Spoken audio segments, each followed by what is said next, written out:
Okay, in this video I just want to go over how the Ethernet connection works. So first of all, I'm going to go over, so let's just say, for example, when do you need the Ethernet switch? Well, you need the Ethernet switch if you have 3 or more devices. So you do not need an Ethernet switch if you just have a say, for example, I have a Helix 9 on my boat and I have a Helix 7 G2N. It has to have the letter N in there, otherwise it won't network. In that case, I just hook them up back to back. So I would need 2 of these, one for each, okay? And I would need one of these to make the connection between the two. That's a male, that's a female to female, okay? So that connection's simple. Now the other scenario is you have iPilot Link in the front and you just have one, so you have one on your dash or one on your bow. Doesn't matter. Okay, in that case, you're going to need, well, let's just say, for example, you do not need the Ethernet switch. Now, let's just say, for example, your fish finder is up in the bow.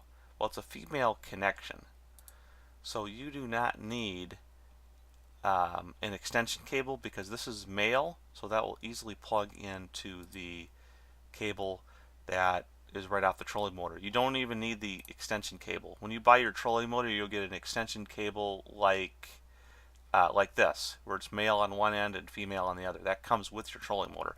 You don't need that if you're up on the bow. Okay, you don't even need the extension cable. You can just plug it right in. And then you could have a Lowrance or something else, standalone unit, up in the console. That's fine. Okay, now you'll need the Ethernet switch if you have my setup. Helix 9, Helix 7 G2N, so that's 2, and then the Minn Kota iPilot Link on the bow. That's 3. Okay, so that is where you need this Ethernet switch. Okay, and then again, you'll always need this for your Helix. For every Helix you have, you need this. Okay, now there's 2 different cables. This type of cable is an extension cable for your trolling motor only. Okay,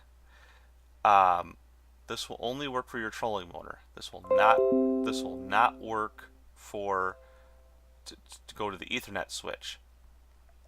Okay, so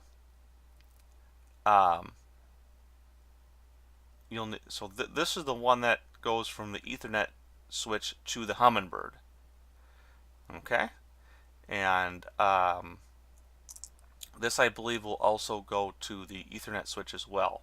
If you have to, if for example you put the Ethernet switch under your console, that one will work as well. But this is a trolling motor extension. This is a Humminbird extension.